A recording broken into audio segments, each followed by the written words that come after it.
realmente, ¿quién diseña el personaje? Diseñar un personaje no es la decisión de un dibujante.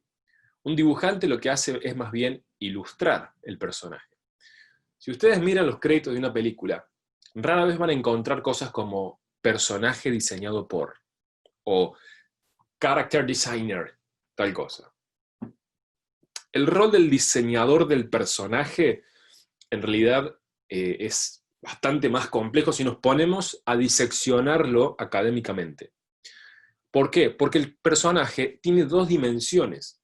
Una dimensión visual, el aspecto que tiene, pero otra dimensión literaria. Y esa es la primera dimensión que se empieza a desarrollar. Por eso, ¿quién es el creador de un personaje? ¿El tipo que lo dibuja por primera vez? No. El creador es el que lo escribe por primera vez. Quizás vos arranques desde el dibujo, no digo que no pueda suceder. Por ahí yo tengo varios ilustradores amigos que dibujan personajes sin que tengan una historia, porque se les ocurre que son así, los empiezan a bocetear y punto. Pero si quieren que eso sea más que un simple dibujo, más que una simple ilustración, tienen que escribirle una historia. Por lo general, en la industria del entretenimiento, el personaje no empieza en el concept, no empieza en el dibujo, empieza en el guión. Así que, si alguno quiere fabricar personajes desde el cero absoluto, les diría que más adelante complementen el contenido de la charla de hoy con contenido de guión. En los libros de guión hay muchos consejos para aprender a crear tus propios personajes. Creo que vamos a tener una charla de esto más adelante, o sea, otro seminario como este, pero exclusivo de guión. Les muestro este gráfico que tiene un ida y vuelta entre guión y el concept art, porque en el mundo de la animación sucede algo distinto al mundo del cine de acción real. Y es que el guión se retroalimenta del arte conceptual. ¿Por qué? Porque en el mejor de los casos, los guiones de una película animada van a contar historias de mundos que no se puedan filmar con una cámara. Y eso está muy bien, porque se supone que de eso se trata la animación. Que la animación nos permite narrar historias, meternos en universos que ninguna cámara podría mostrar. Si nos dedicamos a contar historias con animación, que las podríamos registrar con una cámara, entonces no le vamos a estar sacando jugo al arte de la animación. Y al explorar universos nuevos, mundos nuevos, criaturas nuevas, entonces el guionista necesita de los artistas conceptuales para tener una imagen más clara de lo que está escribiendo. Y siempre hablo de este caso. Este es el caso de Monsters, Inc. Hoy justo lo contaba en clase en el aula, y lo menciono siempre porque me parece, bueno, uno de los más populares, pero aparte es muy claro lo que les sucedió a ellos. Hace muchos años, en la mesa de los líderes creativos de Pixar, llega el director de Monster Inc., creo que fue Andrew Stanton, y dice, ok, tengo una idea muy genial, y quiero que hagamos una película de monstruos. Y la historia es esta. Y él la empieza a relatar. La termina de contar, los demás le escuchan y le dicen, ok, eso está muy bien, pero, a ver, ¿cómo vamos a hacer una película protagonizada por monstruos para que los nenes no se vayan corriendo de la sala en los primeros 5 minutos? ¿Cómo van a ser monstruos y no van a ser aterradores? Porque no son Teletubbies, son monstruos. Bueno, ¿qué hicieron? Contrataron a un grupo de ilustradores de cuentos, les dieron las primeras páginas del guión y les pidieron a cada uno que ilustrara la ciudad de Monstrópolis, a Mike, a Sully y a Boo, como ellos se lo imaginaran. Le dijeron, bueno, ilustralo como vos te lo imaginás, o sea, sin ninguna pretensión. Seguí algunos lineamientos que están ahí escritos en el guión, como que Sullivan es peludo y Mike tiene un solo ojo, pero no más que eso, el resto decídenlo ustedes, a ver cómo se imaginan los personajes. Entonces los distintos ilustradores empezaron a hacer bocetos de cómo se imaginaban esos personajes, ese mundo. Fíjense, este concept, por ejemplo, fue una de las primeras ilustraciones de cómo alguien se imaginó a Sullivan. Acá tenemos algunas más, tienen estilos muy distintos, son artistas de perfiles bien diferentes, pero fíjense cómo uno se imaginó la ciudad de Monstrópolis, cómo se imaginaban los cielos, las paletas de colores. Ahí uno se imaginó a Sullivan con un gran cuerno en la nariz. Miren este, qué interesante.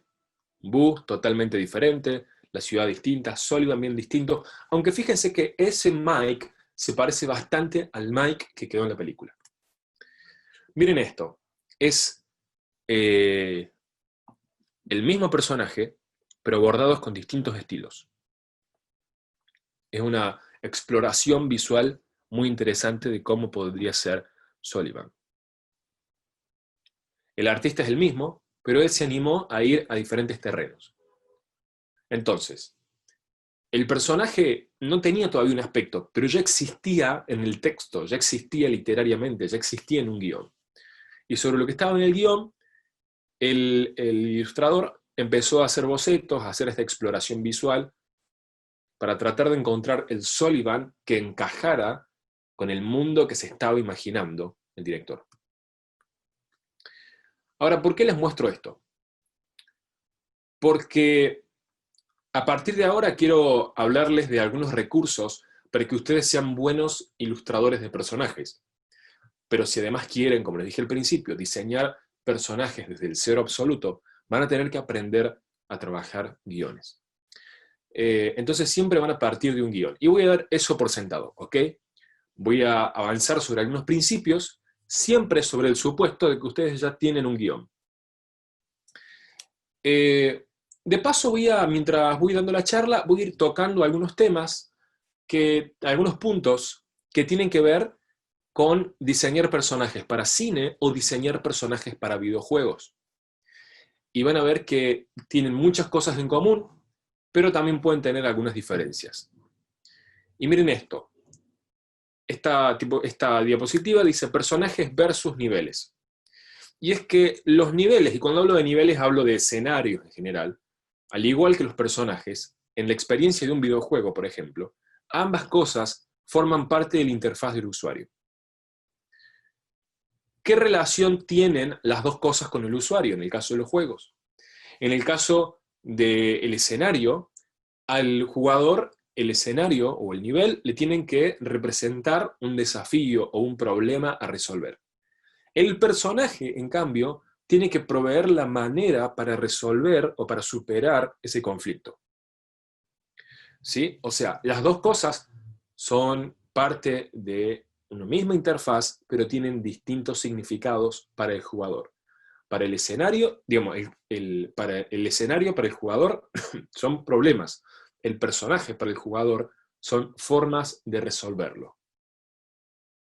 Está bueno partir de este punto, porque a partir de ahora tenemos que empezar a entender que nuestro personaje no debe tener simplemente un aspecto cool, sino que todo lo que hagamos con él, todo lo que decidamos sobre él, tiene que darle una postura ante la vida, tiene que darle recursos, herramientas, objetos, accesorios, para que ese personaje haga algo. Principalmente si hablamos de videojuegos. Tal vez no tenga un objeto físico para resolver las cosas, pero puede tener una capacidad, como la capacidad de saltar, o la capacidad de moverse, o lo que sea, pero algo. El personaje tiene que poder hacer algo. Y lo que ese personaje pueda hacer, se va a estar enfrentando directamente con lo que el escenario le coloque al frente. ¿Cuál es el objetivo principal de diseñar un personaje? Y ahora sí, cuando hablo de diseñar, hablo de ilustrar, ¿sí? El objetivo principal de la ilustración de un personaje es que nuestro personaje en su aspecto visual comunique, diga algo que con solo verlo la gente pueda tener una lectura y pueda decir, ok, este personaje tiene estas fortalezas, tiene estas debilidades, viene de tal lado, va hacia tal lugar, tiene esta historia. Nos podemos parar desde distintos lugares para diseñarlo. Pero primero que nada tiene que comunicar. Un personaje completamente genérico que no te dice nada es un personaje que no le llega al espectador. Tiene que tener algo que decirte, tiene que tener identidad, tiene que tener una historia, a menos que a conciencia busquemos que sea un personaje genérico. Que sea un personaje lo más vacío posible, como las siluetas que están en las puertas de los baños. Si queremos que el personaje sea así, ok, que sea una búsqueda, pero no caigamos en la simplicidad por ignorancia. Porque nadie nos dijo que nuestro personaje tiene que contar algo con su aspecto visual. Tiene que tener algo en su cuerpo que relate una historia. Les tiro un comentario muy breve. Hace unos meses escuchaba una charla de un guionista. Es un guionista muy famoso, un tipo muy, muy exitoso, es el guionista de Amores Perros, entre otras películas. Y él, a pesar de ser un tipo un poco polémico, dijo algo que me pareció interesante. Dice que él, bueno, elaboró una hipótesis, podríamos decir, una idea, así un poco informal, de por qué se pusieron de moda los jeans y la ropa que parece que está rota. Los jeans rotos, la ropa que viene gastada, ¿por qué eso se puso de moda? Y él dice, bueno, yo creo que vivimos en una época en la que los jóvenes cada vez corren menos riesgos. La vida de la mayoría de los jóvenes, sobre todo los que viven en zonas urbanas, ¿no? Eh, Son vidas muy controladas, sin riesgos, tienen información para todo, cualquier cosa que necesiten la pueden buscar en Google, hay especialistas de cualquier cosa por todos lados, no pueden ni siquiera perderse en la calle porque usan un GPS, jamás los agarraría una tormenta por sorpresa porque miran el clima en Google antes de salir de casa. En fin, suceden cosas como esas, los autos son cada vez más seguros, las experiencias son más controladas, no corren muchos riesgos. Y yo tengo la idea, decía él, de que esto generó un fenómeno sociológico que hizo que muchos se sintieran identificados o se sintieran atraídos a usar prendas de ropa que parece que ya fueron usadas por alguien más. Por alguien que se cayó, que anduvo en bici y se raspó la rodilla, por alguien que trepó un árbol, por alguien que lo agarró una tormenta. Ropa que parece que tiene una historia, que te cuenta una historia que ellos no vivieron. Y como somos parte de una generación que corre pocos riesgos, yo creo que hay algún fenómeno social que hace que los jóvenes se sientan atraídos por ropas que demuestran que ellos vivieron una historia que en realidad nunca la vivieron. Es interesante la lectura de él y no vengo a decir que está bien o está mal, eso es algo muy, muy subjetivo. Pero lo que lo que quiero rescatar de esto es cómo él entiende que desde el aspecto de las prendas se cuenta una historia.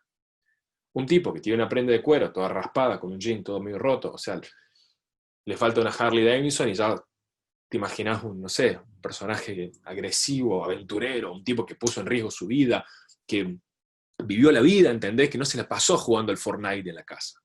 Que él es el Fortnite, que él sale a la calle y que él dispara y que, o sea, la vida, la imagen trata de vender eso. Y él hace esa lectura sobre el vestuario. Él hace esa lectura de que pasamos tanto tiempo jugando en el Play que, bueno, la ropa parece nueva, entonces compremos ropa que parezca usada para que no nos veamos como unos ñoños. Y el mismo ejercicio debería poder hacer el espectador sobre nuestros personajes. Para que esto suceda, nuestro personaje debe tener pistas visuales y pistas sonoras. Cuando hablamos de pistas visuales, hablamos de elementos como, por ejemplo, una ropa gastada o una determinada prenda de una cierta época, con un cierto diseño o un determinado objetivo. Todo lo que coloquemos de nuestro personaje debe responder a esta pregunta. ¿De qué manera el diseño de nuestro personaje nos indica qué puede hacer? Veamos a nuestro personaje y preguntémonos, así, como está, con esa ropa, con ese objeto, con lo que sea que tiene en sus accesorios, en su cuerpo, ¿qué puede hacer él? Si a mí me mostrás, por ejemplo, un personaje con una armadura romana, yo sé que volar no va a poder. Y si vuela, me va a sorprender. Si el personaje está en el medio de una batalla entre gladiadores y hace así, sale volando, o sea, algo me va a explotar en la mente porque voy a decir, pero ¿por qué vuela? Si no tiene alas ni nada. Y parece un ejemplo exagerado, pero es así. Desde el diseño yo tengo que saber que mi personaje, si se enoja, podría agarrar su espada y cortarle la cabeza al enemigo. Entonces, eso hace que el espectador pueda conocer el potencial, pueda conocer el carácter, pueda conocer, porque no cualquiera porta una espada, pueda conocer cosas de la personalidad por lo que ya ha puesto encima. Y después tenemos que tener en cuenta que el equilibrio perfecto del diseño y de un personaje se logra entre el aspecto visual y sus funcionalidades. ¿Qué significa esto? Que si tu personaje está tapado de accesorios como Batman, pero ni se ve lindo, ni se ve bien en el entorno, en el mundo al que pertenece. No tiene sentido. No tiene sentido que el personaje le cuelguen cosas por todos lados cuando vive en un universo minimalista como el universo de Pocoyo, por ejemplo. Imagínate que tenemos que crear un personaje para Pocoyo y lo cargamos de cosas, y por más a ver, ¿qué quiero decir con esto? Hagamos este ejercicio por un segundo. Supongamos que un guionista escribe que para un mundo como el de Pocoyo tiene que ingresar un personaje como Batman, que ya sabemos que es un personaje que cuenta con muchos accesorios. ¿Qué aspecto va a tener? ¿Va a ser igual que el Batman de Nolan? Que tiene botones, accesorios por todos lados. ¿Va a ser un Batman que se va a ver muy tecnológico? ¿Va a ser un Batman con, no sé, digo, con muchos accesorios que va a llegar en una... No, lo más probable es que no se vea tan cargado. Es más, tal vez desde el aspecto visual vamos a tener que pulirlo mucho para que al pulirlo, digamos, el personaje empate un poco más con lo que se ve en ese universo. ¿Me explico? De hecho, miren, ahora que les cuento esto me acabo de acordar que un compañero de ustedes, no voy a decir el nombre porque no le pedí permiso para hacerlo por acá, pero me mandó un personaje que modeló él en 3D.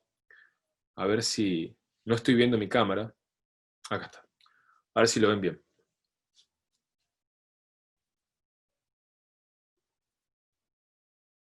Miren qué bueno que está.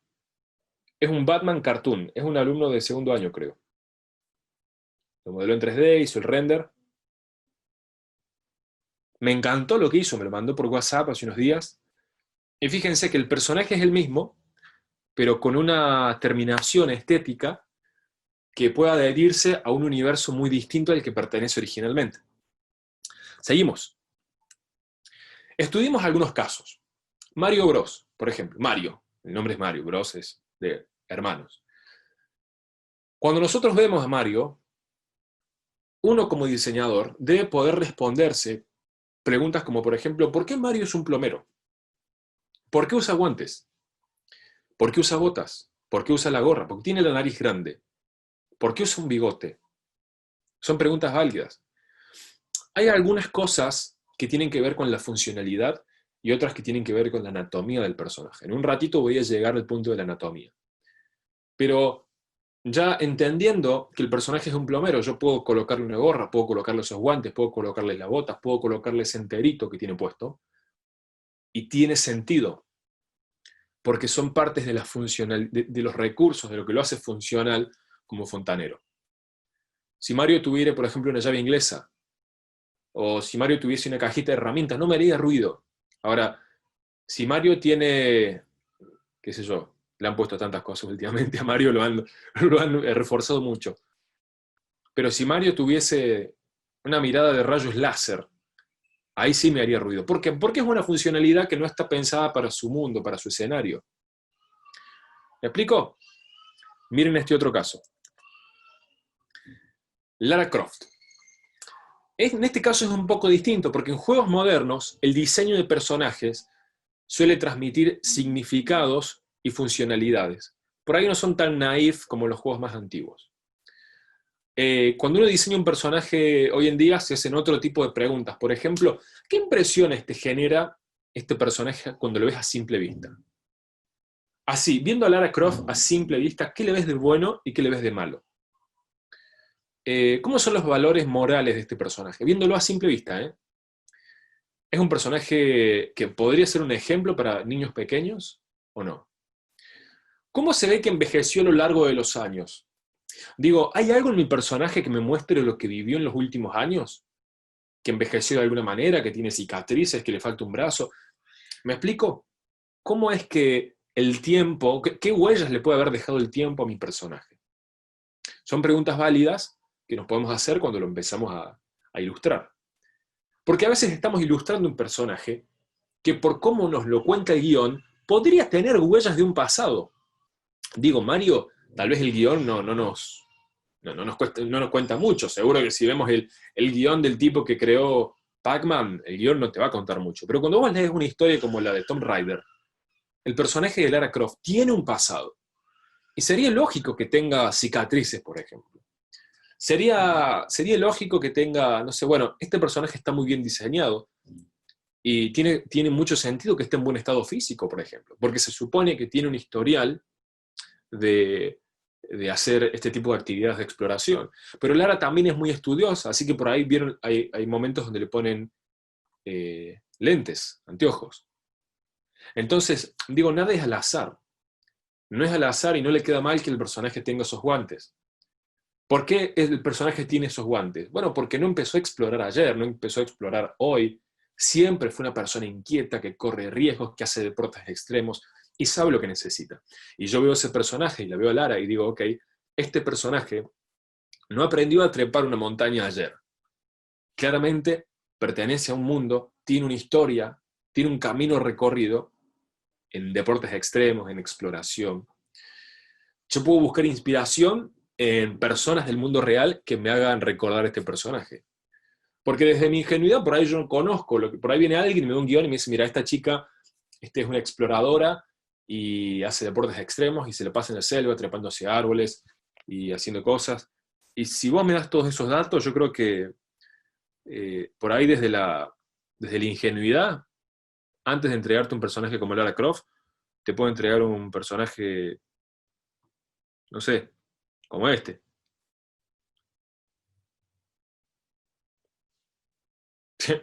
Sí, literariamente te estoy diciendo lo mismo. ¿Cuál es la diferencia entre Lara Croft y Dora la exploradora? No, es más o menos lo mismo. No, no, es que si yo tengo la sensibilidad artística que hay que tener, puedo toda información del guión dejarla en claro en un dibujo. A ver, ¿qué hace efectivo a un personaje? ¿Qué es lo que hace que el personaje llegue a mi espectador?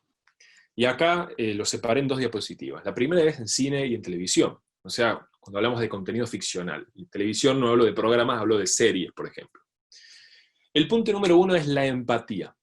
La empatía es la capacidad que el espectador puede desarrollar de ponerse en los zapatos de mi personaje. La empatía tiene que ver con la verosimilitud de mi personaje, o sea, de cuánto mi espectador se lo puede creer. Para que mi espectador se crea el personaje, no necesito realismo. Y esto, chicos, es algo importantísimo. El principal enemigo del artista no es lo artificial que se puedan ver las cosas.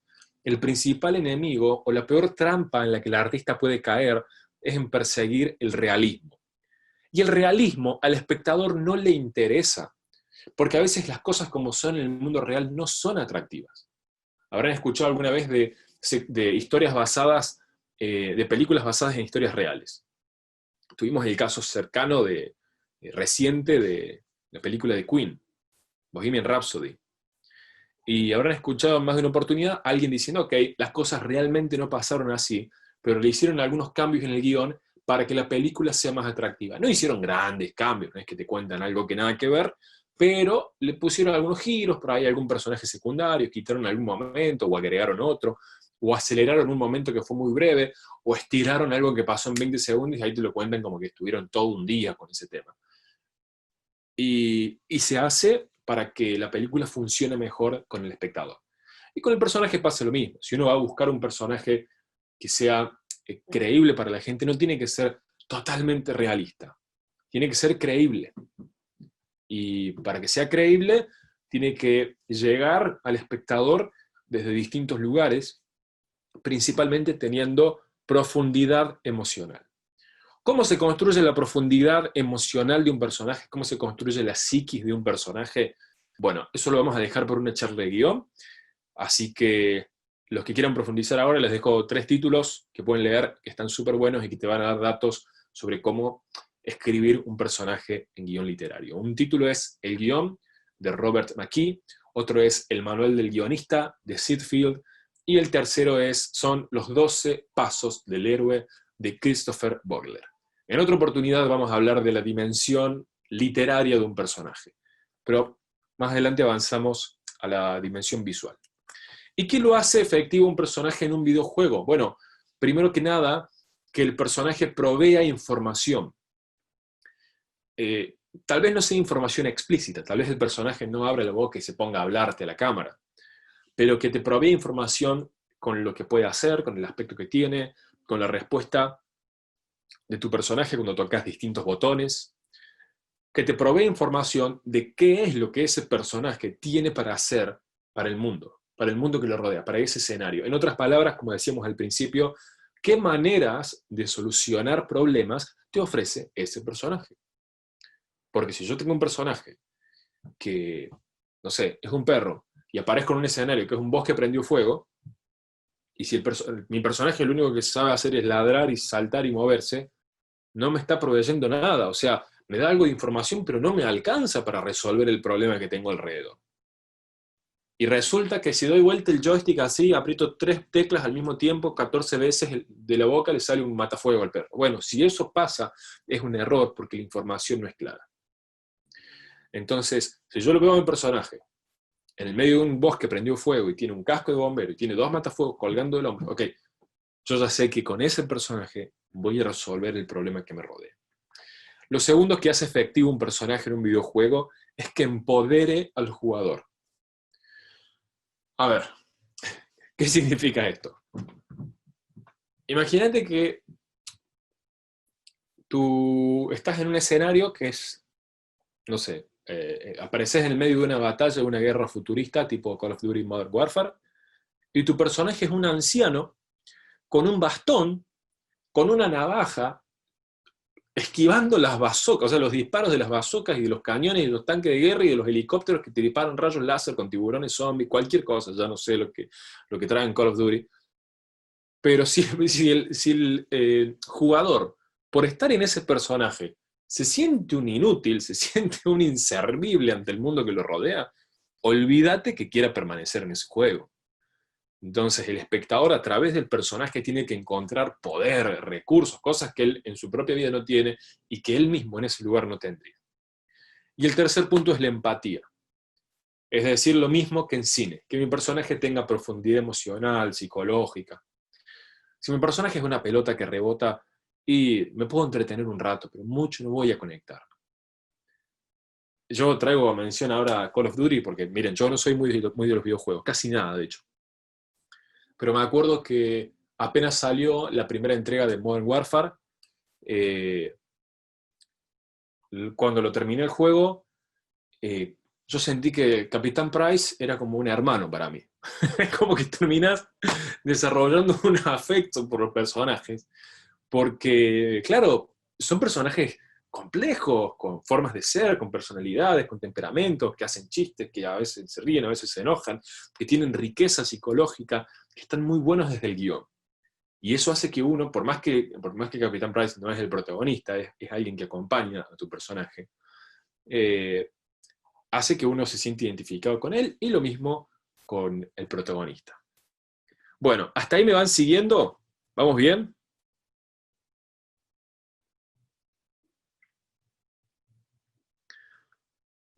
Bueno, avanzamos.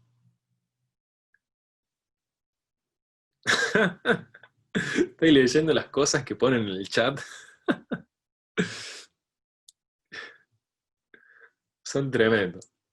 Si algún día hacemos algo presencial y llegaran a estar todos ahí, Dios mío, nos mataríamos de risa. A veces cuando vuelvo a casa y le cuento a mi esposa algunas cosas que pasaron en clase, me dice, yo no sé si realmente te vas a clase o te juntás con un grupo de amigos porque nos divertimos un montón. Bien, seguimos. Factores del diseño de personajes. Bien, primero está la verosimilitud, del que hablamos recién, después está la intuición, después está la distinción y después la interacción.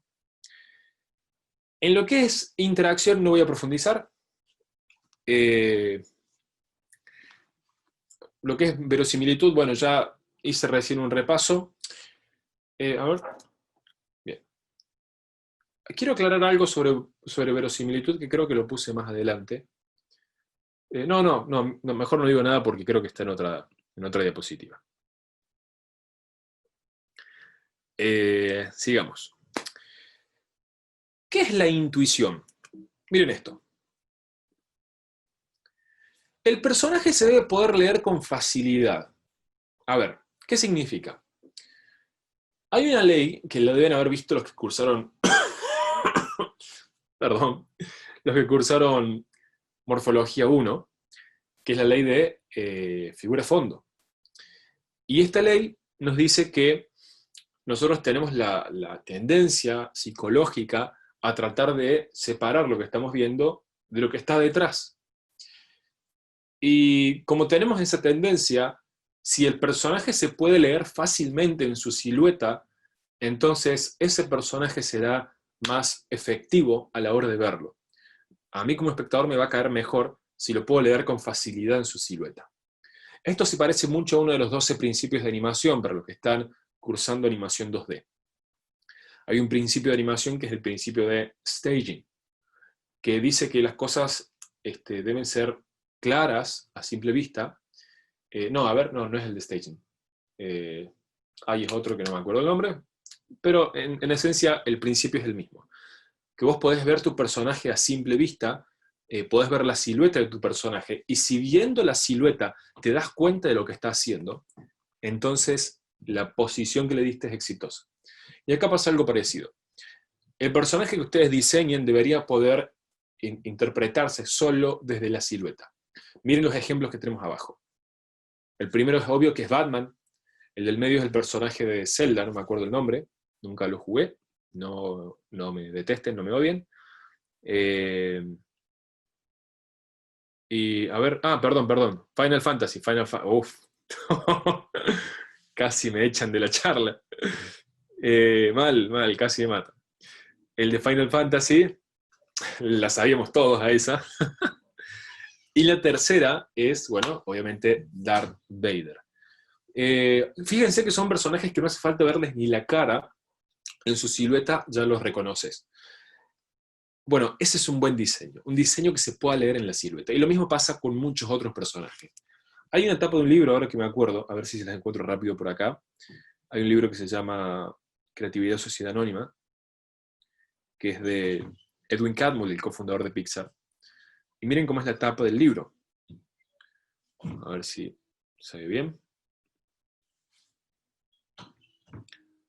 Esa es la tapa del libro. Y vos fácilmente te das cuenta que ese personaje es Buzz Lightyear. Tiene una silueta muy clara de leer. Eso significa que tiene un muy buen diseño. Entonces, el primer nivel de lectura que hace nuestro espectador sobre nuestro personaje, ¿cuál es? La silueta. Es lo primero que ve.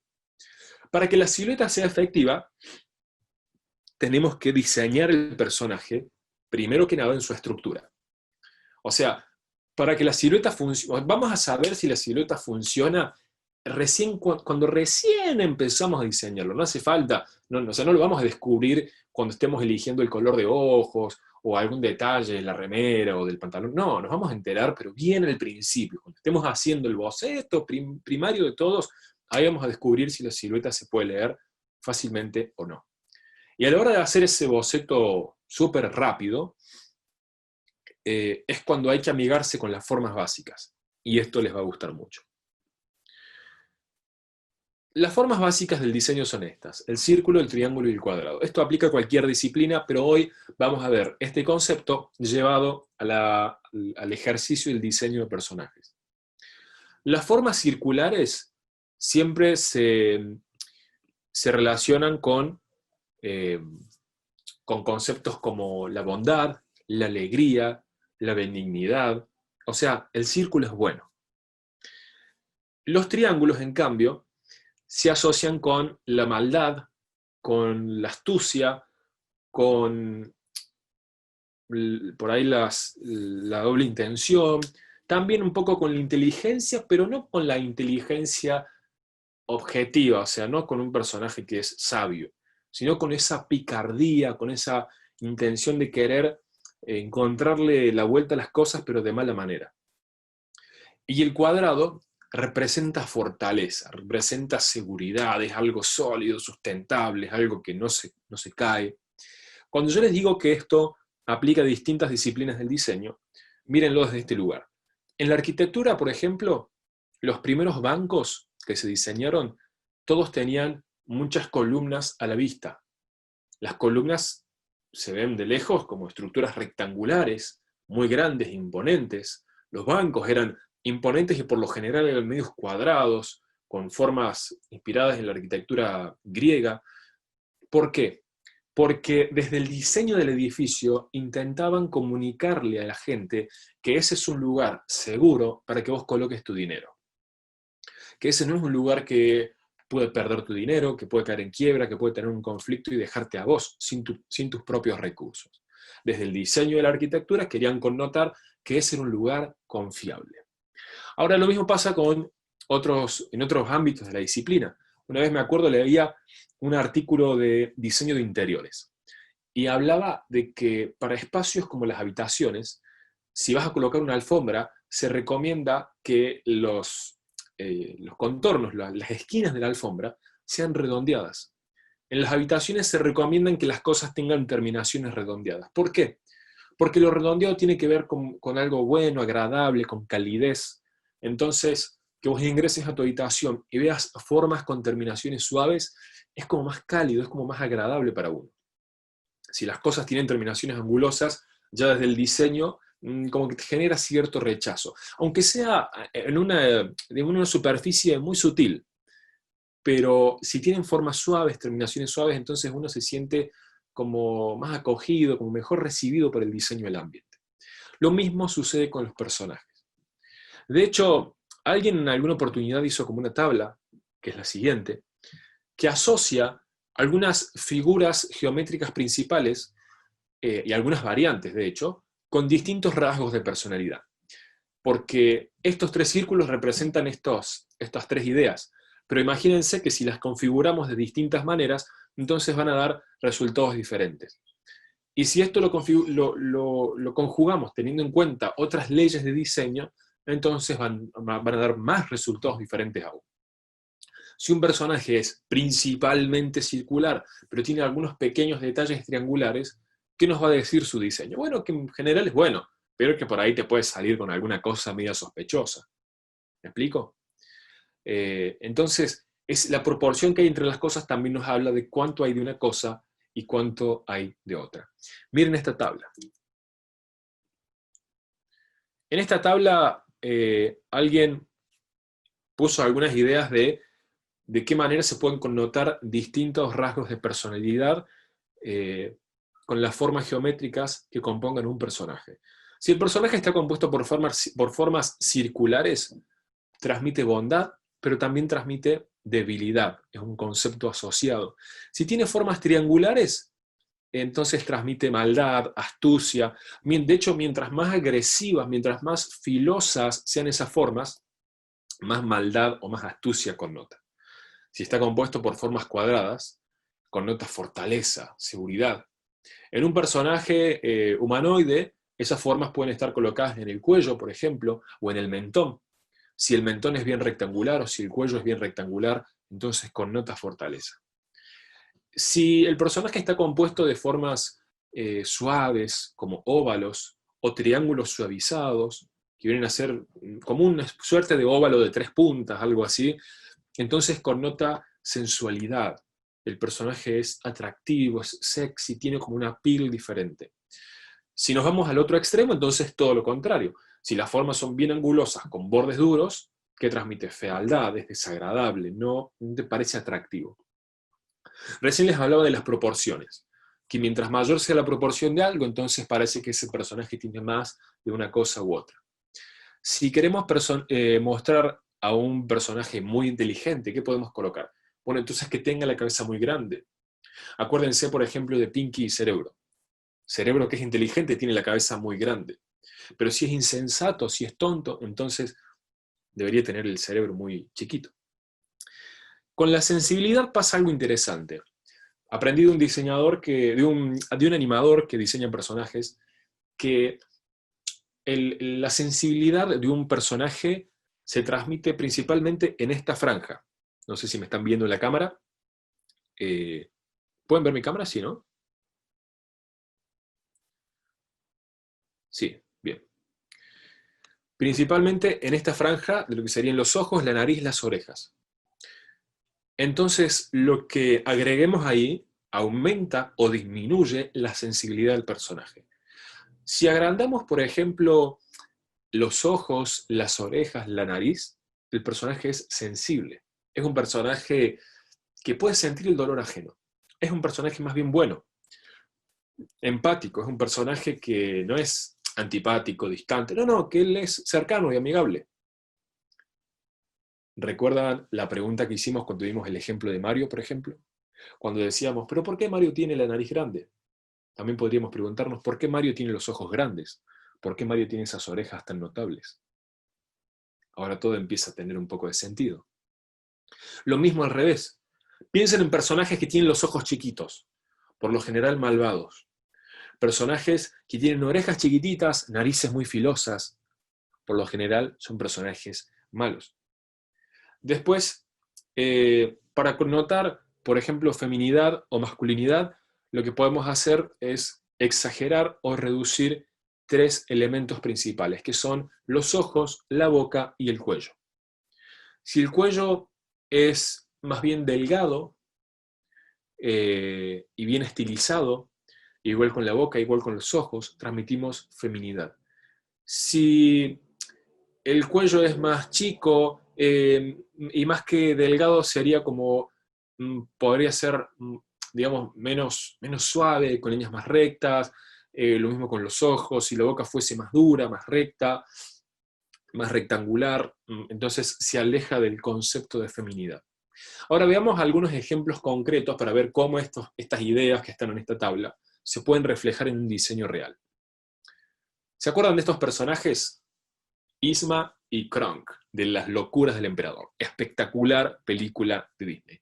Aparte con una banda sonora genial. Tenía los juguetes de McDonald's, pero lamentablemente los perdí. Fíjense detalles del diseño.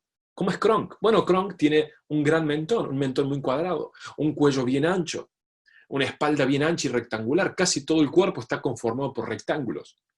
Pero eso sí, tiene el cerebro del tamaño del cerebro de un pájaro. Una proporción cerebral muy pequeña. Kronk es bueno, digamos, es un buen tipo, pero es un tipo fuerte que no va para atrás ni para adelante. En cambio, miren a Yzma. Yzma está compuesta principalmente por formas bien angulosas. Las terminaciones son bien filosas, son bien triangulares. O sea, no hay forma de ver ese personaje y no darte cuenta que es malo. Aunque nadie te diga quién es, qué hace y qué esconde, vos lo ves y claramente llegas a la conclusión de que ese personaje bueno no es. Esto también está sugerido en la paleta de colores. Los que cursaron Morfología 2 lo habrán visto. En fotografía también se ve algo de las cosas que connotan las distintas paletas de colores. Ahora, un detalle interesante. El personaje de Yzma tiene las pupilas bien chiquititas, pero tiene ojos grandes. ¿Por qué? Porque cuando Yzma está con el emperador, ella se hace pasar por buena. Y fíjense que cuando está con el emperador, por lo general, las pupilas se le hacen grandes. Como el gato de Shrek. Que las pupilas sean grandes significa que el personaje ahora se está mostrando como alguien bueno. Pero como puede hacer esa ida y vuelta entre ojos grandes y ojos pequeños, es que el diseñador le da un recurso al personaje para que pueda ir de un estado al otro desde su mismo diseño. Y eso es algo brillante. Incluso el mismo vestuario te dice que el personaje es malo. Podríamos ver toda esa ropa en un ropero sin que nadie la tenga puesta y diríamos, ok, esta ropa es de alguien malo. Porque mira las terminaciones que tiene. Terminaciones que son filosas, angulosas, bien triangulares, y además de fea, es mala. Ahora les voy a proponer un pequeño ejercicio. Les voy a mostrar 4 imágenes de 4 personajes de El jorobado de Notre Dame. Vamos a arrancar con esto. Voy a contar hasta 10, van a tener 10 segundos, uno por uno, para que ustedes tomen nota, si lo quieren hacer, o tomen nota mental, de cuáles son las figuras geométricas que componen estos personajes, las figuras geométricas básicas. ¿Ok?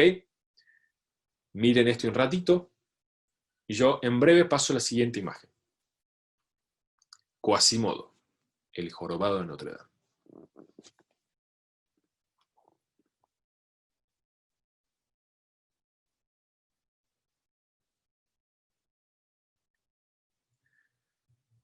Bien, ahí estoy viendo lo que van poniendo en el chat. Vamos con el otro. ¿Qué formas ven acá?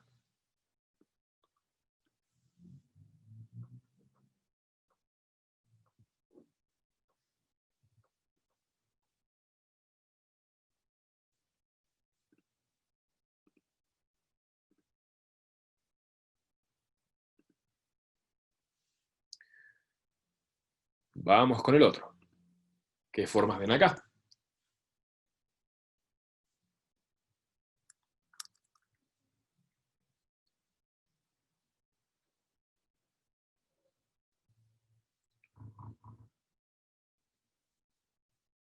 Y por último, ¿qué formas ven acá?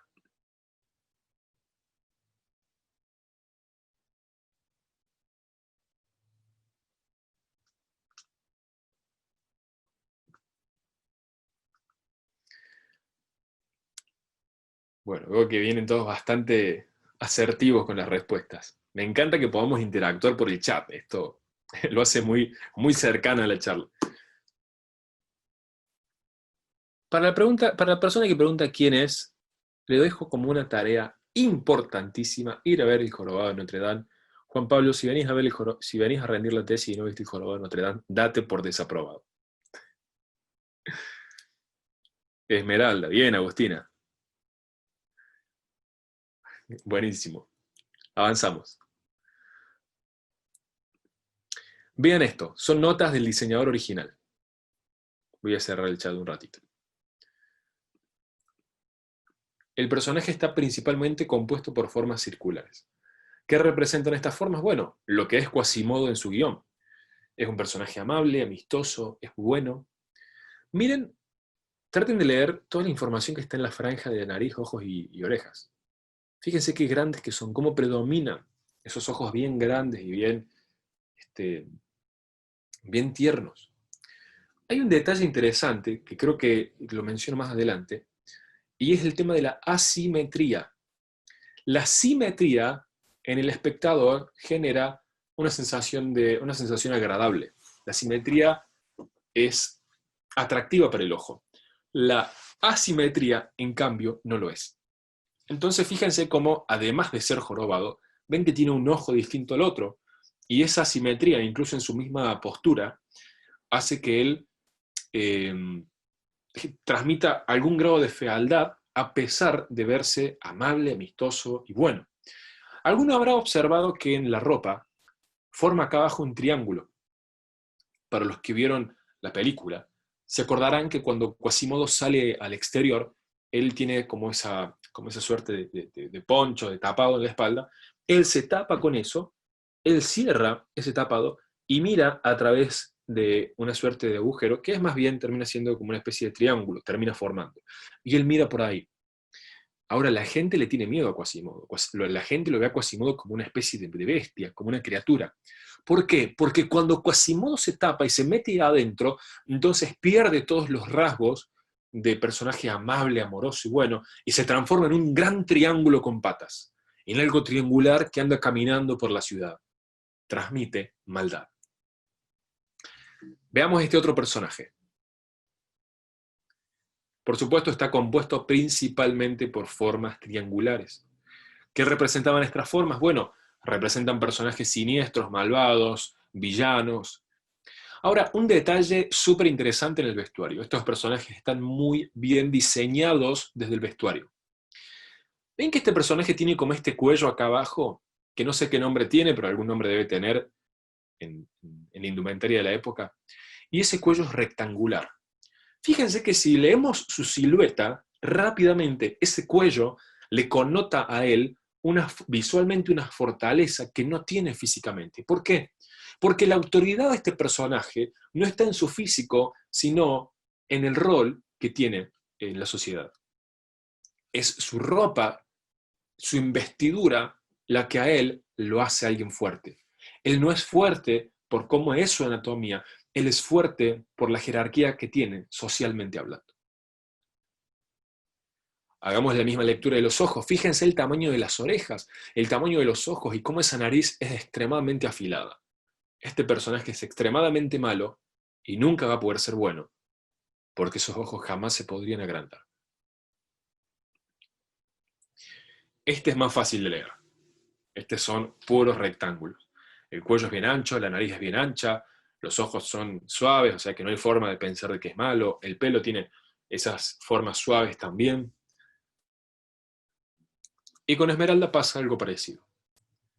Es un personaje formado por, está compuesto principalmente por formas ovaladas. La decisión de que los hombros le queden fuera de la ropa destaca aún más esas formas. Miren el cuello bien delgado. Si en el personaje anterior veíamos este cuello ancho que connota fortaleza, el cuello delgado ¿qué connota? Debilidad, fragilidad. El pelo tiene muchas formas circulares y onduladas. El pelo te pone en evidencia que detrás de este personaje hay muy buenas intenciones. Pero hay un detalle más, y es el aro. Miren ese aro tan grande, circular. Si en algún momento dudaste de la personalidad de Esmeralda, bueno, con ese aro te queda clarísimo que solo tiene buenas intenciones. Es un personaje bueno, pero frágil. Avanzamos. La personalidad del personaje determina sus acciones. Eso justifica su pasado, su presente y su potencial futuro. ¿Qué quiero decirte con esto? Si tu personaje, por ejemplo, es bruto, es un personaje con mala educación, es un personaje que, digamos, no fue educado en una casa con muchos modales, ¿cómo será su ropa? Y así, descuidada, con una terminación que representa la educación que recibió. ¿No les hace acordar, por ejemplo, a un personaje como este? Por más que sea pobre, no es coincidencia que el chaleco tenga esa terminación rota. Y de hecho, en algún capítulo, Los Simpsons dicen que eso no era un chaleco, era una camisa a la que él le arrancó las mangas. Entonces, por eso repito que es tan importante basarte en la información literaria para diseñarlo a tu personaje. Por otra parte, y a esto sí quería llegar, las debilidades del personaje deben ser claras. Si tu personaje son puras virtudes, entonces estamos ante un problema. Una vez leí una nota en una revista de animación antiquísima. Había un experto que hablaba sobre el realismo y cómo hacer que el espectador crea lo que estaba viendo. La nota no era sobre verosimilitud, era sobre realismo, porque era de rendering para efectos especiales. Pero aplica acá también. Él decía, para que algo se vea creíble en pantalla, ese algo debe ser imperfecto. Mientras más perfectas son las cosas, más artificiales se ven. Entonces, los puntos débiles de tu personaje deben ser bien visibles. Cuando yo estudié cine, mi profesor de guión solía hablar del concepto del maniqueísmo. El maniqueísmo en guión es cuando a un personaje lo construimos como un maniquí, es decir, como un ejemplo perfecto, como alguien que tiene absolutamente todo, así sea para bien o para mal. No significa que sea bueno, sino que sea, por ejemplo, si es villano, que sea malo en todo. Que sea lo que en España los guionistas españoles le llaman el malo malísimo. Alguien que es malo, pero hasta por si las dudas. O sea, no es que es malo, pero porque una vez le pasó algo y originalmente era bueno. No, es malo porque es malo, odia el mundo y que se mueran todos. Eso es un personaje que no te lo cree nadie. Un personaje antiguo, o sea, es un personaje, un estereotipo muy maniqueado, que es todo totalmente de un solo color. Mientras más colorido sea tu personaje, más creíble va a ser. Lo mismo con los personajes buenos. Con el personaje es totalmente bueno, y es bueno por todos lados, y nunca, pero ni Manuelita es totalmente bueno. El personaje tiene que tener un punto donde comete un error, donde tome una decisión egoísta, donde diga una frase que no debió haber dicho, donde haga algo que no debió haber hecho. Ese colorido, esos detalles que le dan contraste a la personalidad, lo hacen más creíble. Y eso debe verse en el también. En el caso de los videojuegos, bueno, acá el desafío es complejo, porque hay que alinear las motivaciones internas del jugador. O sea, que todo lo que el personaje vaya haciendo y lo que pueda hacer haga que el jugador avance, pero también haga que el personaje prospere en su misión. Y esas motivaciones deben ser claras en su propio diseño. Como lo que decíamos recién. Si el personaje está en un bosque prendió fuego, entonces que tu personaje tenga por lo menos la ropa de un bombero. Ya desde el aspecto, vamos a tener en claro que la intención de mi personaje en ese bosque no es avivar el fuego, sino apagarlo.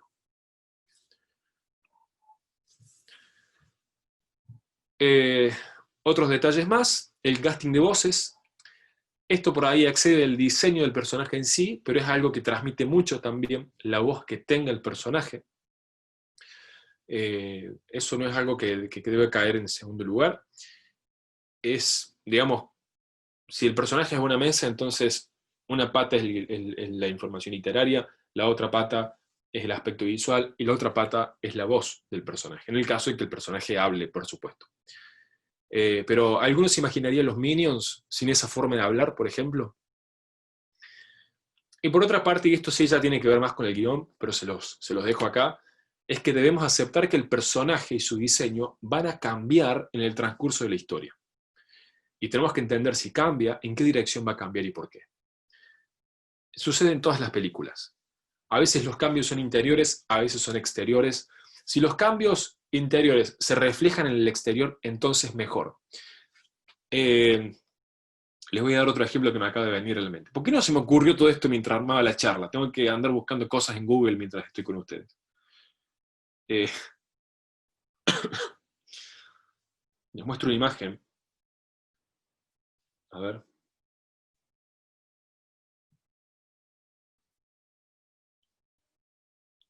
Un segundo.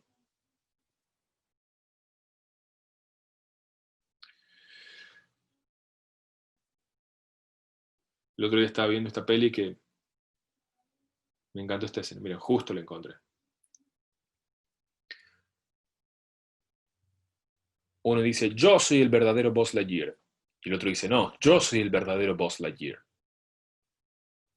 Ahí nos podemos dar cuenta cuál es el verdadero. ¿Por qué?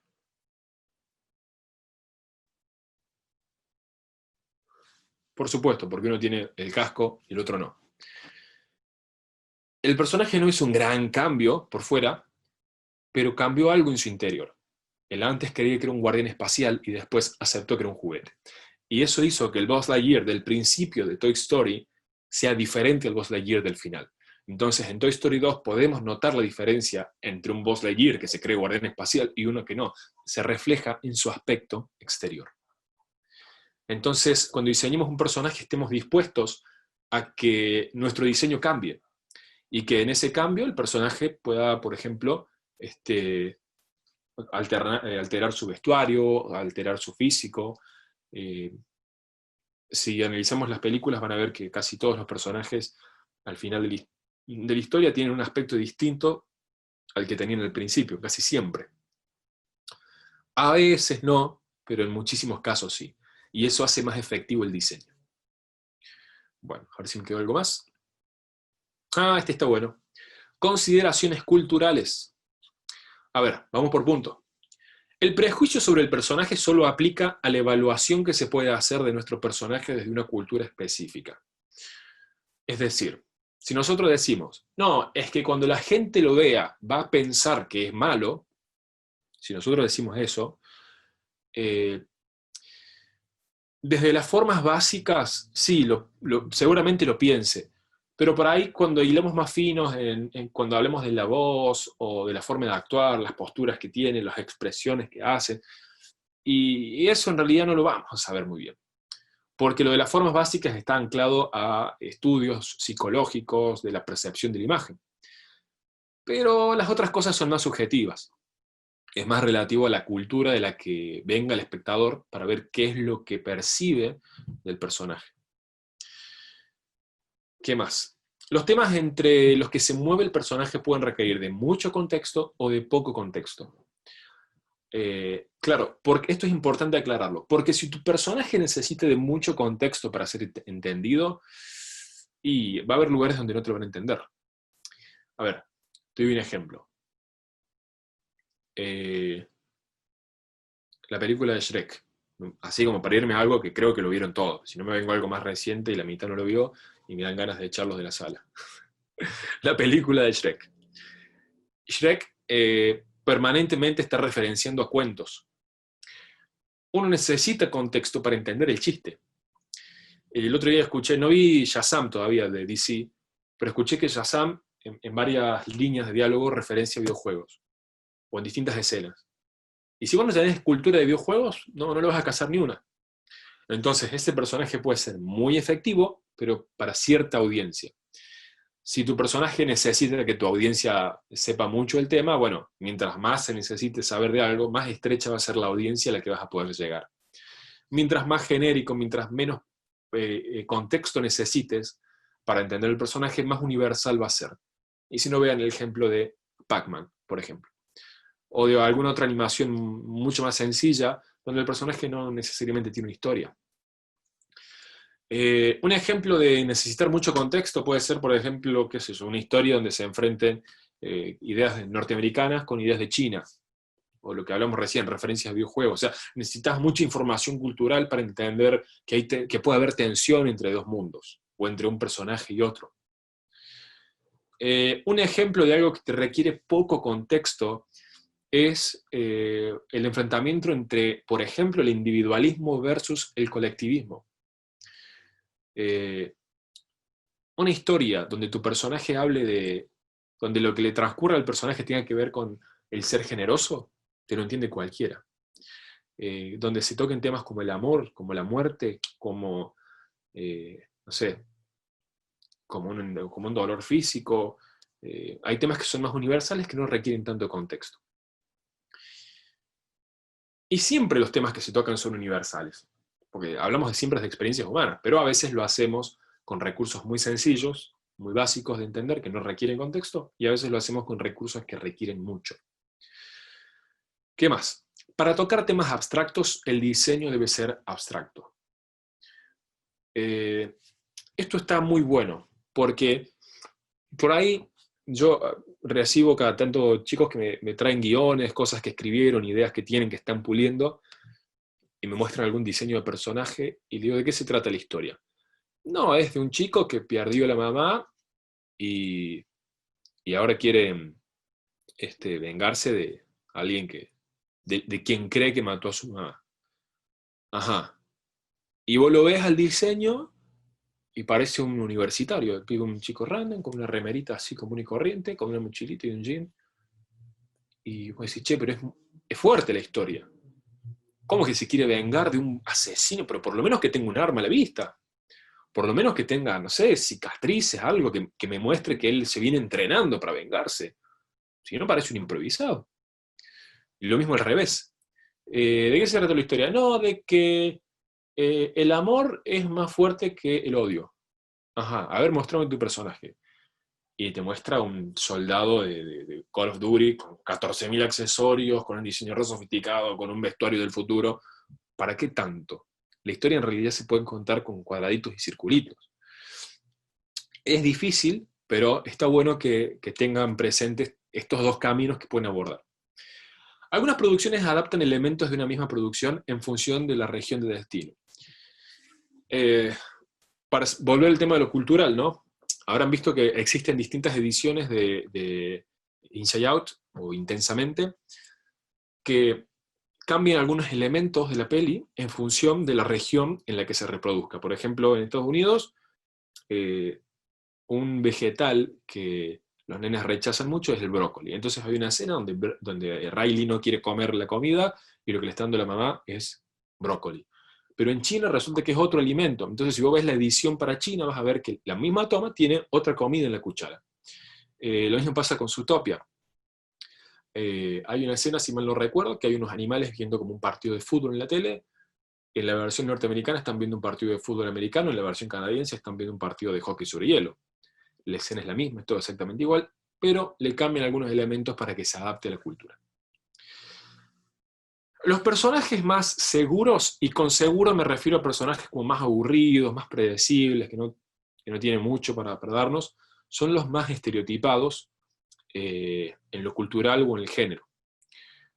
Entonces, por ejemplo, es más popular la idea de tener un hombre soldado que tener una mujer soldado. Una historia protagonizada por una mujer soldado ya tiene un girito de tuerca ahí en la cuestión de género que lo hace un poco menos cliché. Lo mismo que en cualquier otro estereotipo.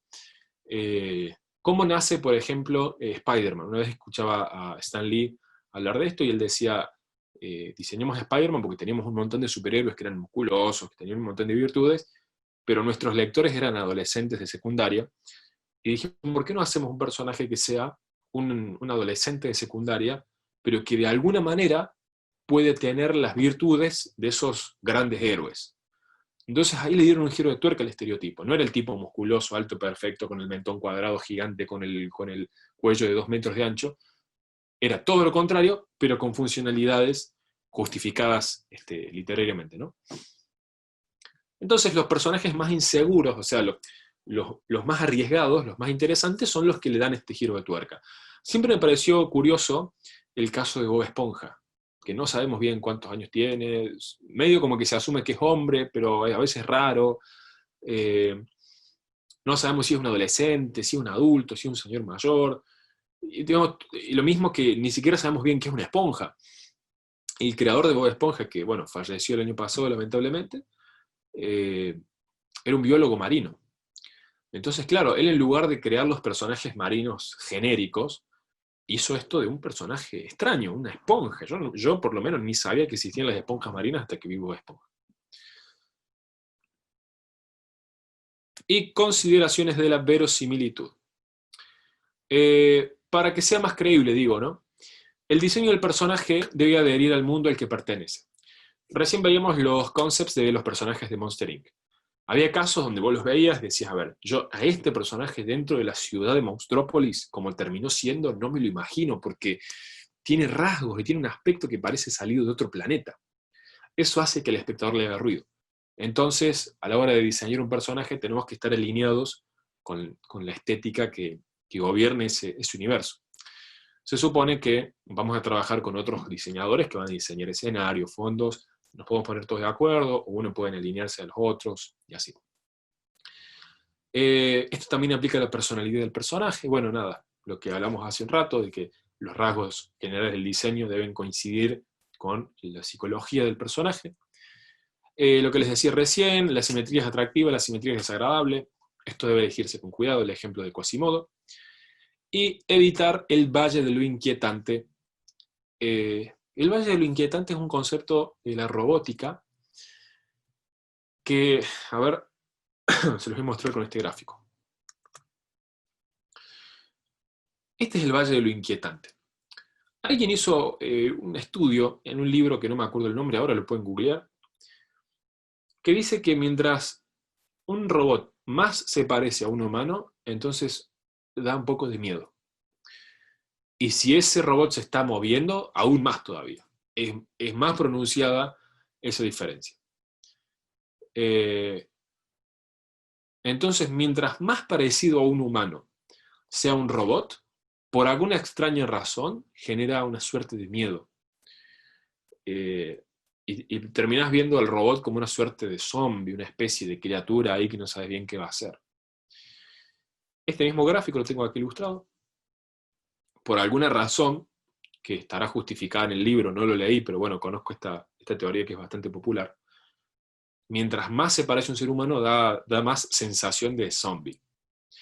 Es como si nuestro cerebro estuviese resignado a ver con cariño a un personaje artificial.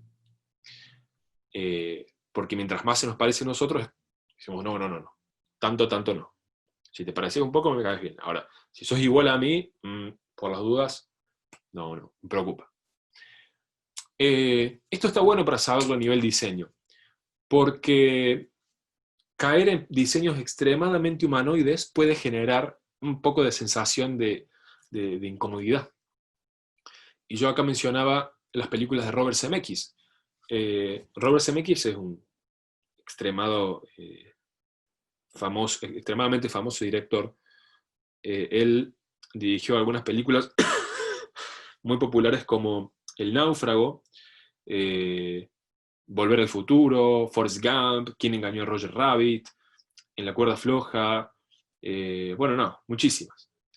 Y otras más que seguramente las conocen.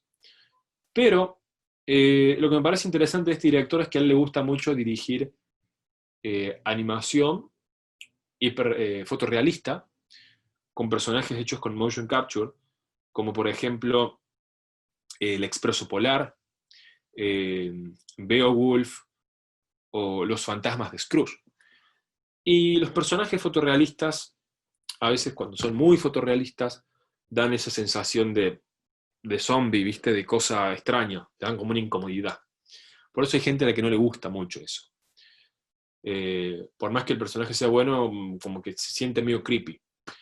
No te digo que vos lo estés sintiendo, no te digo que cuando vos hayas visto una peli de SMX te haya dado miedo, yo las disfruto un montón, pero mientras más realistas son, entonces es medio inquietante lo que transmite el personaje. Entonces a veces alejarse del fotorrealismo, de las proporciones perfectas, para los que hacemos animación es una buena idea. ¡Wow! ¡Cuánto contenido! Bueno, ¿cuánto vamos ya? 1 hora y media. ¿Abrimos las preguntas? Bueno, voy a empezar a leer ahora las preguntas, no sé, han escrito 10 millones de cosas. A ver qué vienen diciendo. Pregunta, ¿no hablamos de colores o teoría de colores? Por ejemplo, Sonic se hizo azul para contrastar con los ambientes verdes de muchos de sus niveles. Lucas, mira, no quise gastar tanto tiempo en colores, principalmente preferí hablar de proporciones, de cuestiones psicológicas y eso, porque lo del color es algo que lo van a profundizar en Morfología 2, lo ven en Morfología 2, simplemente conecten esos conceptos con el personaje, porque esos conceptos son fundamentales al diseño del personaje, de escenario, a la iluminación. La teoría del color es la misma para todo. Entonces, lo que es agresivo en una pared y lo que es agresivo en un loco es agresivo en un personaje. Por eso un personaje de color rojo te transmite cosas muy distintas a un personaje gris o blanco.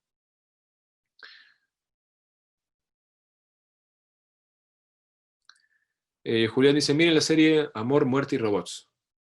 Tremenda. Love, Death and Robots. Netflix. Es como una antología, son muchas producciones juntas. Lucía dice, ¿cómo hacer un personaje ambiguo? Bueno, Lucía, viste que yo ahí he mostrado algunos ejemplos de... esperen que voy a dejar de transmitir pantalla. Soy un copado transmitiendo una pantalla en negro. Ahí estamos. Viste que yo mostraba el ejemplo de Quasimodo, de Isma, que pueden ir entre dos personalidades. Eso está en el ingenio del diseñador. Ellos lo hacían con el vestuario o a veces con la misma anatomía del personaje. Puedes hacer que algunas cosas que comunican mucho varíen entre dos extremos. Que cambien el tamaño de los ojos o que el vestuario haga que un personaje que es todo formas circulares de repente parezca muy triangular.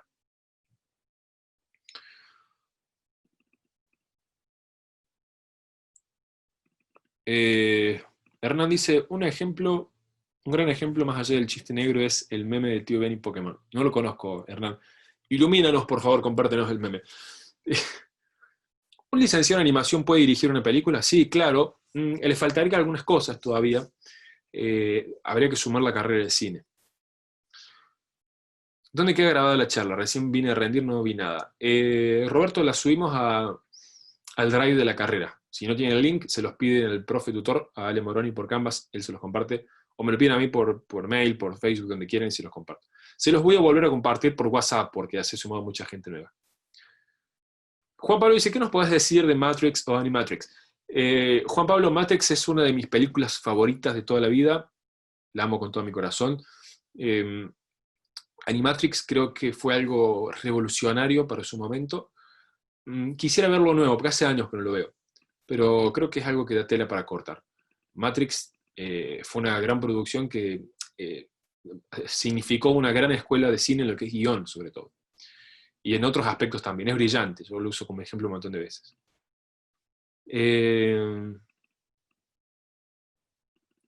Bueno, perdón, le dejo un abrazo enorme al profe Emiliano Lotterberger, me avisa que se tiene que retirar. Emi, perdón que terminamos a cualquier hora. Habíamos charlado de que por ahí podíamos abrir el micro con él y conversar otros temas. Mil disculpas que se nos hizo tarde la hora, pero tenemos otras charlas pendientes con él. Y para los que no lo saben, el profe Emiliano está editando un libro, te voy a pasar al frente mal, te voy a mandar al frente un libro de rigging espectacular. Hay que presionarlo para que se anime a publicarlo. Emi dice, ¿cómo ilustrar un personaje sin saber dibujar bien? Emi, mira, si vos construís tu personaje basándote en las figuras básicas que vimos recién, no importa mucho cuán bien dibujes, ya las figuras básicas te van a guiar a la forma que debería tener o el mentón, o la cabeza, o los ojos, o el cuerpo. A ver qué más.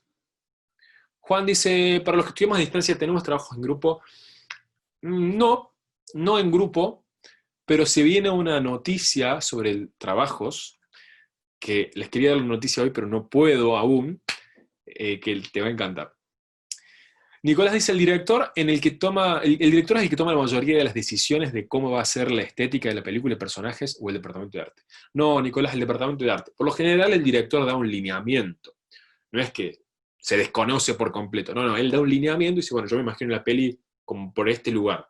Después el departamento de arte sobre eso hace su trabajo, hace desarrollos, profundiza. Yo tuve la oportunidad de conocer al diseñador o el creador del diseño de Wall-E, el personaje de Pixar, y él nos contaba en una charla que el director le dio un boceto hecho en una servilleta. Dijo, tomá, quiero algo así. Ok, listo. Y sobre eso él lo fue desarrollando y fue quedando el diseño final. Otro ejemplo puede ser los personajes de villanos. ¿Ejemplo de qué, Ulises? Mauro dice, esto me viene bárbaro a la hora de realizar cómics y diseño de personajes. Muy buena charla. Me encanta tu comentario. Hernán ahí me mandó el link del meme. A ver el meme. ¡Brillante, Hernán! Totalmente de acuerdo. Miren, se lo voy a compartir. ¿Y qué hicieron en la charla de hoy? Nada, nos compartieron memes. Genial. Así cualquiera va a la universidad. Miren.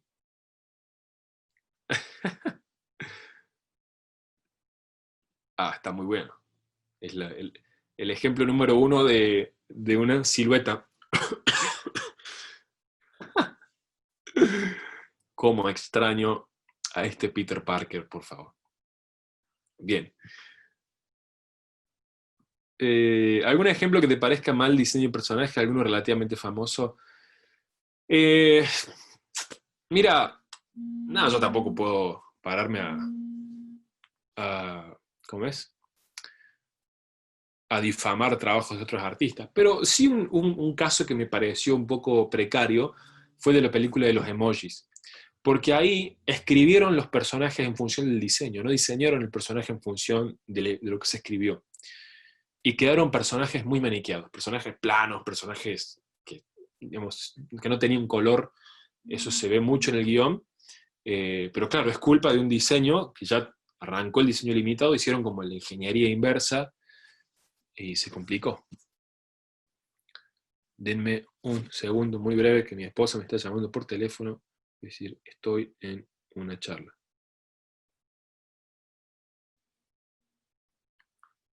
Cosas que pasan cuando uno está en vivo.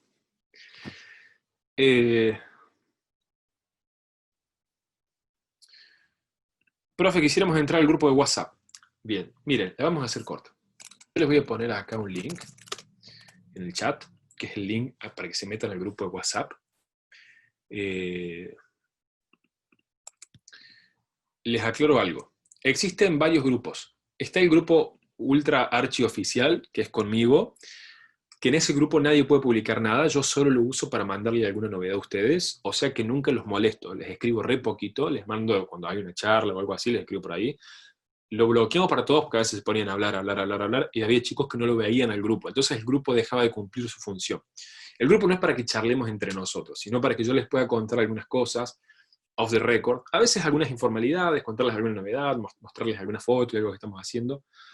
Así que les voy a mandar por acá el link del grupo de WhatsApp. Es como si activaran las notificaciones de cosas de la carrera.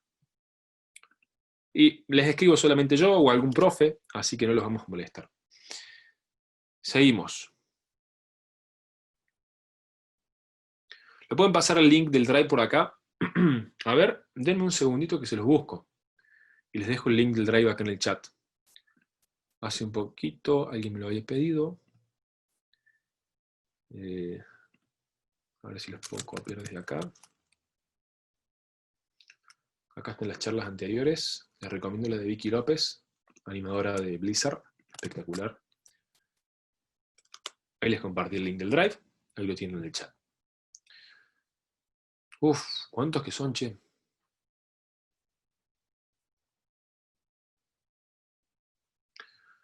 A ver. Uah, bueno, perdón que no les puedo seguir tantas preguntas, pero escriben un montón. ¿Qué más? Un gran ejemplo de lo inquietante es la escultura de Mother Beard, mejor conocida como Momo. A no ser que el robot sea perfecto, siempre va a ser inquietante. Alita Battle Angel, no la vi. Pregunta, ¿no hablamos de colores, teoría? Perdón, me fui muy arriba. Voy bajando un poco más. Alguien dice, ¿habría que estudiar cine a la par de esta carrera si quisiera dirigir una peli animada? No a la par. No a la par. Después. O antes y después de animación. O sea, o podés hacer cosas, no como una carrera entera, pero capacitarte en dirección de cine, y asistir a charlas, comprarte libros. La dirección es algo que hay teoría, pero es más la práctica lo que te hace interiorizar las cosas que el contenido teórico. Tengo muchas ideas a la hora de dibujar un personaje, pero no sé por dónde empezar. ¿Qué recomendás al momento de dibujar? Agarrar las características principales de su personalidad, las 2 o 3 principales, y llevarlas a las formas geométricas. Es decir, ¿cómo es el personaje? Es malo, listo, pongo esto. Es malo, pero es muy inteligente. Entonces, triángulo con cabeza grande. No, es malo, pero es inteligente, pero a veces hace... Bueno, todas esas discusiones sobre la personalidad de tu personaje, eso va a describir su, su, eh, su diseño, sus formas básicas. Si tiene anteojos, por ejemplo, ¿de qué formas van a ser los anteojos? ¿Van a ser circulares, rectangulares, triangulares, connotan cosas distintas? Si tiene anteojos de sol puestos que son cuadrados, transmite fortaleza, pero si cuando se los saca tiene unos ojos grandotes así, enormes, parece que es bonito y débil, a menos que se pongan los anteojos de sol. Por ejemplo, te estoy tirando ideas. Lucia dice, el padrino de Harry Potter era bueno y parecía malo. Sí, a ver, ahí hay otra búsqueda también. Es otra historia, es cine de acción real, es otro mundo. No lo compararía. ¿Viste la peli animada de Spider-Man? ¿Qué te pareció? Dice Mauro. Una maldita genialidad, Mauro. Tengo ahí un llavero de merchandising oficial que me regalaron. La vi varias veces y me encanta y quiero verla más veces aún. ¿Qué más? Sé dibujar bastante bien, en mi opinión, pero a la hora de crear personajes propios me cuesta mucho. ¿Algún consejo para mejorar ese aspecto? Lo mismo que dije antes, siempre, si te cuesta avanzar en lo visual, es porque le falta fundamento literario. ¿Qué hay que tener en cuenta si querés hacer personajes como Coraline o el cadáver de novia? Mira, esos personajes tienen mucha identidad visual, o sea, tienen el estilo de un artista. Aparte del estilo, tienen un fundamento literario, pero está todo en la línea del estilo de él, de los diseñadores de esos personajes. ¿Hay algún porqué del diseño de Minecraft? No me quiero meter ahí porque es algo que desconozco, Javier. No conozco el historial de esos diseñadores, no sé cómo avanzaron, pero es una buena pregunta, ¿no? Habría que ver cómo surgió. Yo creo que Minecraft, no sé si comenzó con un personaje, la idea del juego, no sé si comenzó con un personaje visible. Me suena que debe haber sido algo parecido al diseño de los personajes de Lego. ¿Qué más? Espera, así que me recomendaron que no viera esa peli. Ah, ¿qué le parecen los diseños actuales de personajes de Cartoon Network? Estoy viendo un poco Cartoon Network, así que no sabría darte info así en general. Eh, Juan dice, ¿cómo va el juego de mesa? Juan, vos me estás siguiendo por Instagram. Eh, ¿Qué más? Ya lo soltamos, Sara, un rato. Franco, no sé de dónde me conoces o si la ves a mi esposa, que le etiqueto a veces en el Instagram. Y sí, sí, es ella la que me está llamando. ¿Eh? Ahí me sigue llamando. Bueno, Che, no, vamos cerrando. Eh, vamos cerrando porque no quiero tampoco que terminemos tan tarde. A ver, alguna otra que agarro acá. ¿Cuál es tu peli favorita de Disney? No, a ese terreno no vamos a entrar hoy. ¿Dónde recomendás estudiar cine? Tampoco puedo recomendarte. Donde yo estudié cambió muchísimo la escuela, así que no me atrevería a recomendarle hoy porque ni conozco los que están ahí. O casi ninguno. ¿Hay algún libro de diseño de personajes? Sí, buena pregunta. Hay un libro de Disney que es de Character Design. Bueno, hay varios, de hecho. Hay otro, que creo que lo tengo anotado por acá, a ver si lo puedo encontrar rápido. Les recomiendo ese y sobre todo la edición en español. Miren, les voy a escribir el autor, acá. Ese los dejé. Se llama Tom Bancroft, el autor. Hay un libro que se llama algo de aprender a diseñar personajes. Tiene un título como muy genérico. Está en español. Este tipo es el creador del personaje Mushu de Mulan y diseñó un montón de personajes para Disney. Dama les dice, ¿te consideras un buen dibujante o se necesita ser un muy buen dibujante? No me considero un buen dibujante. Si hay algún dibujo mío que te haya gustado, que hayas visto por ahí en las redes, es pura perseverancia, cero talento, o 1% de talento y 99% transpiración. ¿Hace falta ser un buen dibujante para diseñar? No hace falta ser un gran dibujante. Entrenás un poco la mano y vas para adelante. Te recomiendo el libro Aprender a dibujar con el lado derecho del cerebro, de Betty Edwards. Espectacular libro para aprender a dibujar. ¿Qué más? Bueno.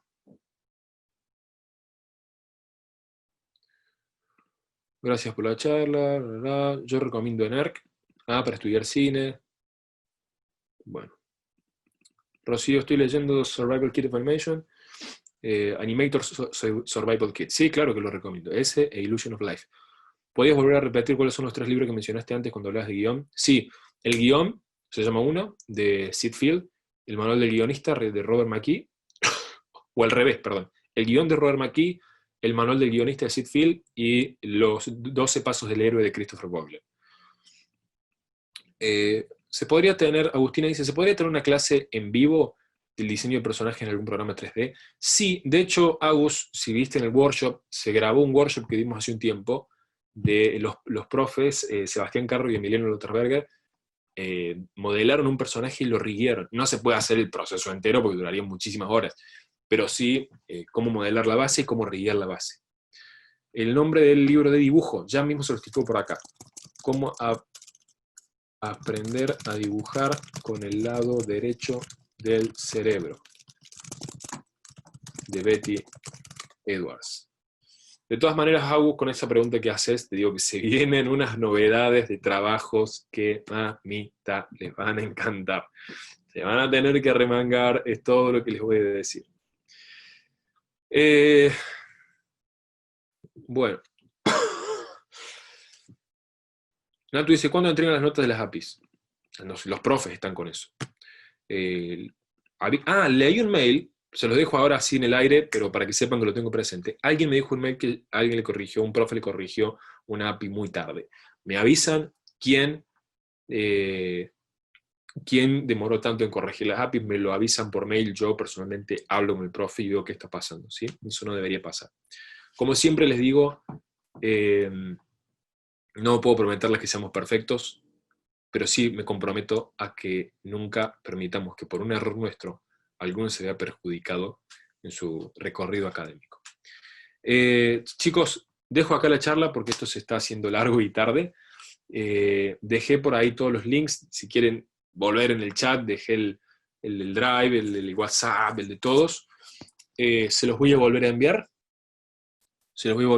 Y cuando se los mande, se los mando al grupo de WhatsApp, ¿sí? Así que súmense todos al grupo de WhatsApp.